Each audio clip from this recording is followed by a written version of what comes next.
जय शिवराय मित्रांनो, स्वागत आहे तुमचं तुमच्या लाडक्या भावाचं यूट्यूब चॅनल SP टेक मराठीच्या एका नवीन आणि माहितीपूर्ण व्हिडिओमध्ये। मित्रांनो, सध्या जर तुम्ही यूट्यूब चॅनल मॉनिटाईज करायला जात असाल तर मित्रांनो तुमच्यासमोर खूप सारे प्रॉब्लेम येतात आणि जास्तीत जास्त प्रॉब्लेम हा येतो की तुम्हाला रियूज्ड कंटेंट एरर येते। बऱ्याच लोकांचे मला मेल आलेले आहेत की बऱ्याच लोकांचे 1000-1500 सबस्क्रायबर झाल्यानंतर त्यांनी मॉनिटायझेशनसाठी अप्लाय केलेलं आहे आणि अप्लाय केल्यानंतर त्यांचा कंटेंट जरी ओरिजिनल असेल तरी देखील त्यांना रियूज्ड कंटेंट एरर आलेले आहे। मित्रांनो, ते काय नेमकं कारण आहे तेच तुम्हाला आजच्या व्हिडिओमध्ये समजणार आहे, कारण हे कारण बरेच ज्या चुका आहेत हे लोक करत आहेत, कारण ही चूक जी आहे ती कुणालाही समजून न येणारी चूक आहे। त्यामुळे प्रत्येकजण हे आपल्या चॅनलवरती अप्लाय करत आहे आणि त्यामुळे त्यांचा चॅनल जो आहे तो मॉनिटाईज होत नाही। ज्यांचे पण चॅनल मॉनिटाईज झालेले आहेत त्यांचे परत एक वेळेस डिमॉनिटाईज व्हायला चालू झालेले आहेत। सो मित्रांनो, हा व्हिडिओ कंप्लीट बघा। या व्हिडिओमध्ये तुम्हाला प्रॉपर समजून जाणार आहे की तुम्ही नेमक्या कुठल्या चुका करत आहात आणि कुठल्या चुका केल्या नाही पाहिजे। त्यामुळे व्हिडिओ इंटरेस्टिंग आहे, व्हिडिओला सगळ्यांनी लाईक नक्की करा। या चॅनलवरती तुम्ही नवीन आणि पहिल्यांदाच आला असाल आपल्या SP टेक मराठी यूट्यूब चॅनलला सबस्क्राईब नक्की करा, कारण मित्रांनो आपण आपल्या चॅनलवरती अशाच प्रकारे मराठीमधून यूट्यूबच्या टिप्स देत असतो। तर चला मित्रांनो, जराही न घालवता आपण आपल्या आजच्या व्हिडिओला सुरुवात करूया। मित्रांनो, आता तुम्हाला तर माहिती आहे की 1000 सबस्क्रायबर 4000 तास वॉच टाइम हे तुम्हाला लागतं ज्यावेळी तुम्ही watch time through channel monetize करणार असाल त्यावेळी। आणि जर तुम्हाला शॉर्टमधून मॉनिटाईज करायचं असेल तर तुम्हाला 10 मिलियन व्ह्यूज यावे लागतात लास्ट 365 दिवसामध्ये, किंवा जर तुम्ही शॉर्टमधून जर करणार असाल कमी वेळामध्ये तर तुम्हाला कमीत कमी 500 सबस्क्रायबर आणि 3 मिलियन व्ह्यूज लास्ट 90 दिवसामध्ये येणं गरजेचं आहे। आणि मित्रांनो, त्यानंतर तुमचा शॉर्टमधून मॉनिटाईज होतो आणि 3000 तास वॉच टाईम आणि त्यासोबतच 500 सबस्क्रायबर असेल तर तुम्ही चॅनल मॉनिटाईज करू शकता लॉंग फॉर्मॅटमधून। फक्त तुम्हाला त्यामध्ये ॲडव्हर्टाईज बघायला भेटत नाहीत, बाकी सुपर चॅट वगैरे सगळ्या गोष्टी भेटतात, पण फुल मॉनिटायझेशनसाठी तुम्हाला 4000 तास वॉच टाईम आणि 10 मिलियन व्ह्यूज आणणं गरजेचं आहे। तर मित्रांनो, हे सगळं तुम्हाला क्रायटेरिया तर माहिती आहेत, पण त्यासोबतच आणखीन एक क्रायटेरिया जो आहे तो चेंज झालेला आहे रिसेंटली, की तुमचे ज्यावेळी मॉनिटायझेशनसाठी तुम्ही अप्लाय करता त्यावेळी तुम्ही जर अबाउट सेक्शन लिहिला नसेल, चॅनलच्या अबाउटमध्ये जर तुमच्या चॅनलविषयी थोडक्यात माहिती लिहिली नसेल, कारण अबाउट सेक्शनमध्ये तुमच्या चॅनलची जी मेन थीम असते ती यूट्यूबला समजते। कारण यूट्यूब काय करतं, तुमच्या चॅनलचा मोस्ट पॉप्युलर व्हिडिओ चेक करतं पहिल्यांदा, म्हणजे जे सगळ्यात जास्त व्ह्यूज कुठल्या व्हिडिओला आलेले आहेत हे 2-3 व्हिडिओ चेक करते। त्यानंतर सगळ्यात जास्त वॉच टाईम कुठल्या व्हिडिओमधून भेटलेला आहे हे देखील यूट्यूब जे आहे ते चेक करत असतं। त्यासोबतच तुमच्या चॅनलची मेन थीम काय आहे ते देखील बघत असतं। आता बरेच लोक काय करतात, चॅनलवरती ब्लॉग पण टाकतात, टेक कॅटेगरी म्हणजे मिक्स्ड कॉन्टेंट अपलोड करत असतात, तर त्या केसेसमध्ये मित्रांनो चान्सेस असतात की तुमचा चॅनल डिमॉनिटाईज पण होऊ शकतो। एकाच थीममध्ये जर तुमचा चॅनल असेल तर मित्रांनो तुमचा चॅनल नक्कीच मॉनिटाईज होणार आहे। आणि थीम कशा प्रकारे बघितली जाते, पहिली गोष्ट तुमच्या चॅनलचे व्हिडिओज जे आहेत ते सेम कॅटेगरीमधले किंवा सेम नीचचे आहेत का।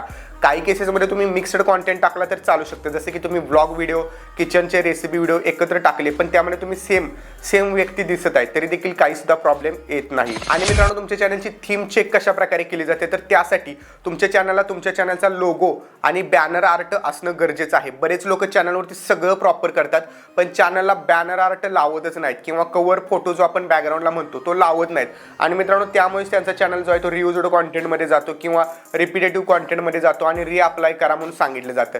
तर तुम्ही मित्रांनो चॅनलला बॅनर आर्ट, लोगो ह्या गोष्टी बनवल्या पाहिजे। त्यावरती आपले डिटेल्समध्ये व्हिडिओ आहेत, लिंक डिस्क्रिप्शनमध्ये दिलेले आहे, तिथून तुम्ही बघू शकता बॅनर आर्ट आणि लोगो कशा प्रकारे बनवू शकता।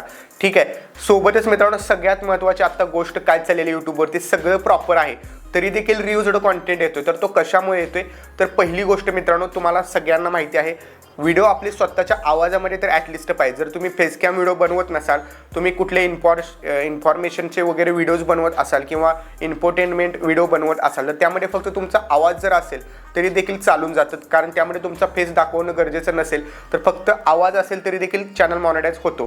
पण मित्रांनो बरेच लोक काय करतात, काही देवांचे वगैरे व्हिडिओज बनवणारे म्हणजे स्वामी संदेश वगैरे असे व्हिडिओज बनवणारे भरपूर चॅनल आहेत, तर टेक्स्ट स्क्रोलिंग करत असतात, म्हणजे टेक्स्ट टाईप करतात आणि तो टेक्स्ट स्क्रोल करत करत वरती जातो आणि ते फक्त वाचून दाखवतात। पण मित्रांनो तुम्ही काय करायचं, जर तुम्हाला टेक्स्ट दाखवायचे असतील तर टेक्स्ट टाईप करा किंवा टेक्स्ट दाखवा, ते स्क्रोल करताना जर तुम्ही दाखवले तर त्यामध्ये देखील काही केसेसमध्ये रियूज्ड कॉन्टेंट एरर येऊ शकते।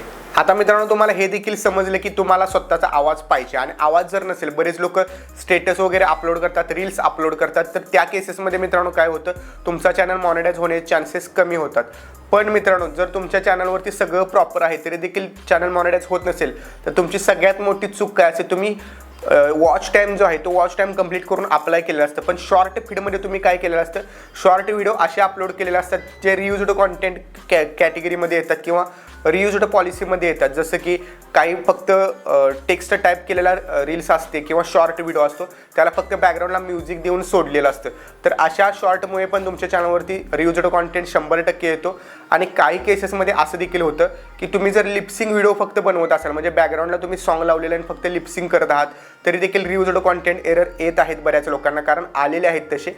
आणि सोबतच मित्रांनो, जर तुम्ही एखादं तुमच्या चॅनलवरती ज्या टॉपिकवरती व्हिडिओ आहे त्या टॉपिकचे शॉर्ट व्हिडिओ जर बनवून टाकले असतील आणि त्यामध्ये तुमचा स्वतःचा आवाज असेल, तर मात्र तुम्हाला कुठल्याही प्रकारचं रियुज्ड कॉन्टेंट एरर येणार नाही.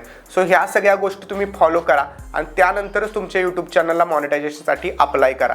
ह्या मॉनिटायझेशनला अप्लाय करण्यापूर्वी या सगळ्या गोष्टी तुम्ही काळजीपूर्वक बघायच्या आहेत. कारण मित्रांनो, जर तुमचं चॅनल एक वेळेस रिजेक्ट झाला तर नंतर 30 दिवस तुम्हाला अप्लाय करता येत नाही.